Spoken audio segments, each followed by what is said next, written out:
Today is the day that Canada entered a recession officially, although we know it's been going on this channel since 2022, and we'll get into that and how they've lied to you for years as your standard of living has plummeted, or if you've prepared and been watching this channel, you haven't seen that happen at all. So first of all, let's get into the data that came out this morning. So Canada's second quarter GDP shrinks as tariffs choke exports here.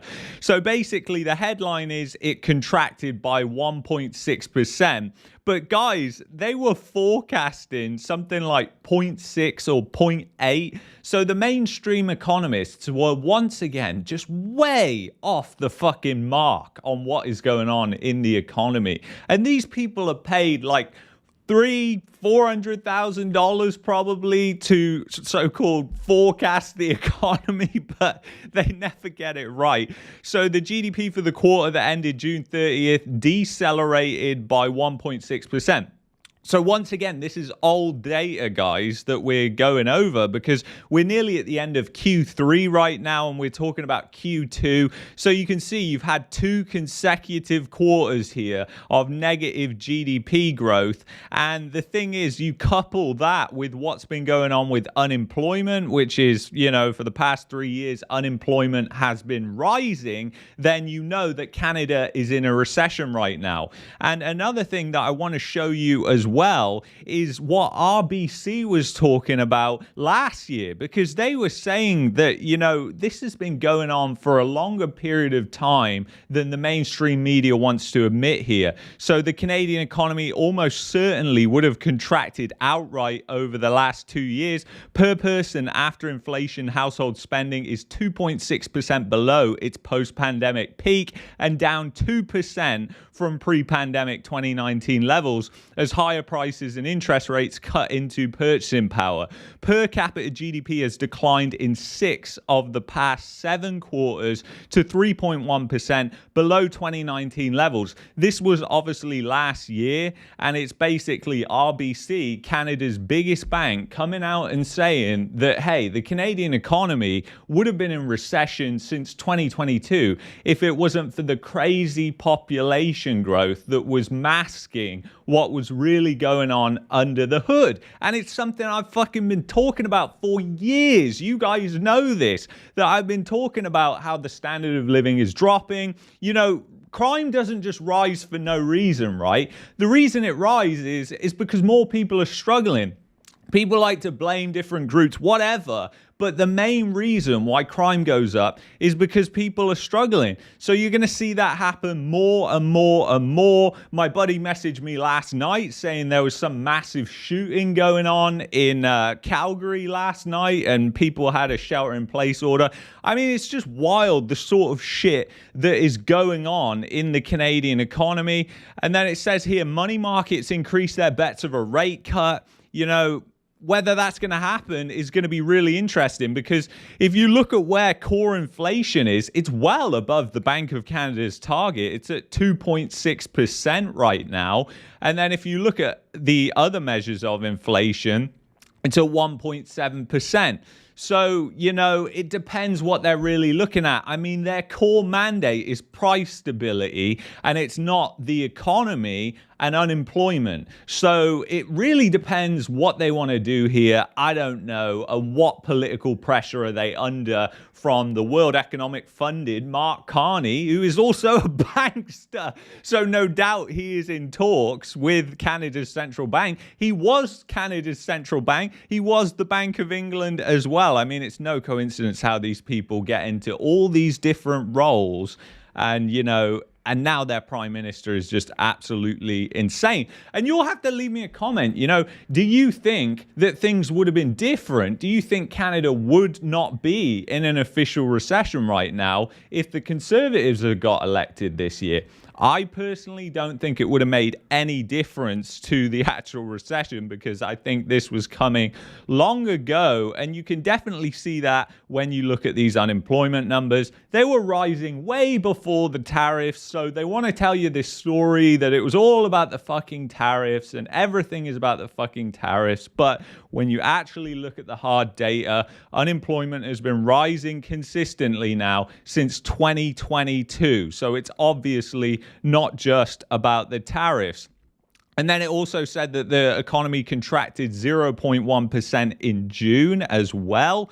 You also had retail sales data that came out last week on the economy, which was also pretty bad. In fact, if you look at the monthly data for this year, like, it has been really choppy here. So you got massive seasonal adjustments that go on in December and January, so you can pretty much ignore those months. But you can see it's been kind of all over the place for retail sales and retail spending. And you have to remember that that doesn't even account for inflation. So prices are rising. So this always rises anyway. But the fact is, if you factor in that inflation as well, it's been negative. People are spending less, and it's just really evident in the economy of what's going on. And the question has to be, like, what is going to happen now with obviously interest rate cuts? And basically, if you look at what's happened with the Canadian dollar, it's actually reversed. So initially, when this data came out this morning, it actually sold off, and now it's actually reversed and it's actually higher on the day. I mean, to be honest, it looks like most of that bad news is already baked into the Canadian dollar, because it hasn't gone anywhere near really the lows that it was at earlier this year. I mean, this was the low down here, 67 cents right there, and you're at 72 right now. I mean, yes, it is low, and definitely also you have to think about, obviously, the dollar, the US dollar has actually been quite weak since then. So compared to other major currencies, the Canadian dollar has actually been weak. It's just because of a weaker dollar, it doesn't look as bad. It would probably be closer to these lows below 70 cents if it hadn't been for the dollar being weaker here. But yeah, it's interesting that the Canadian dollar is actually not down on the day on this news. And really, it paints a question of, like, what is going to happen to the housing market now? What's going to happen to interest rates? What's going to happen to sentiment? And really, it's like Rebecca Oates, that Equifax lady. I was watching her TV interview a couple of days ago, and, you know, she was saying it as well. They were like, oh, yeah, interest rate cuts are going to be fantastic, right? This is going to be the consumer revival. And she was like, actually, no, it's unemployment. That is the real thing that you have to watch, because if more and more people are losing their jobs, that impacts sentiment. That's going to mean more people, less spending. Obviously, if people are unemployed, they're going to be spending less money. If they're fearing for their job as well, they're going to be spending less money as well. So all that kind of factors in. And the other thing that you've got to remember, guys, about this GDP growth right here, which is really interesting to think about, is this is with all the fucking government spending and waste, because all these GDP numbers, you know, they're not really accurate anymore, because when the government becomes such a major part of the economy like it is in Canada, you really have it distorting all the figures, all the numbers. I mean, I saw Mark Nixon posted on X the other day about just how it was basically only public sector jobs that are growing in the last report they did. And obviously, we've got the employment report that's coming next Friday, which is going to be another interesting one. And, you know, it would be really odd if the Bank of Canada did hold, but it's about 50-50 on that. That's what money market funds are predicting. So because in prior recessions, that hasn't been the case. So when Canada's been in a recession, they've dropped rates.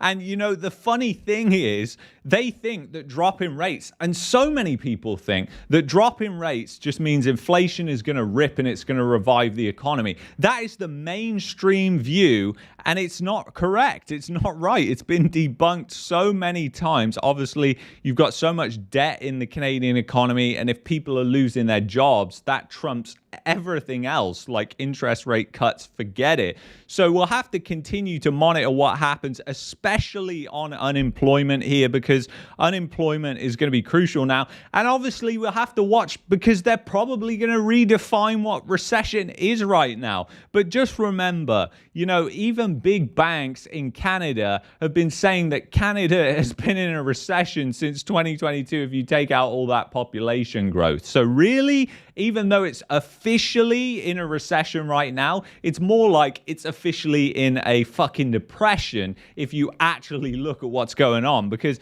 okay, you're officially going into a recession now. That means things have got a lot worse. But really, you've been in a recession since 2022, your economy, which was before Trump started doing his tariffs. So the Canadian economy was already weak. This has just added another blow to the economy on top of that. So it's just something to bear in mind as well. But yeah, we'll have to continue to monitor what happens, guys. Anyway, I want to thank you so much for being on this live stream. I want to wish you the best weekend possible, and I will see you in the next one. Take care, guys.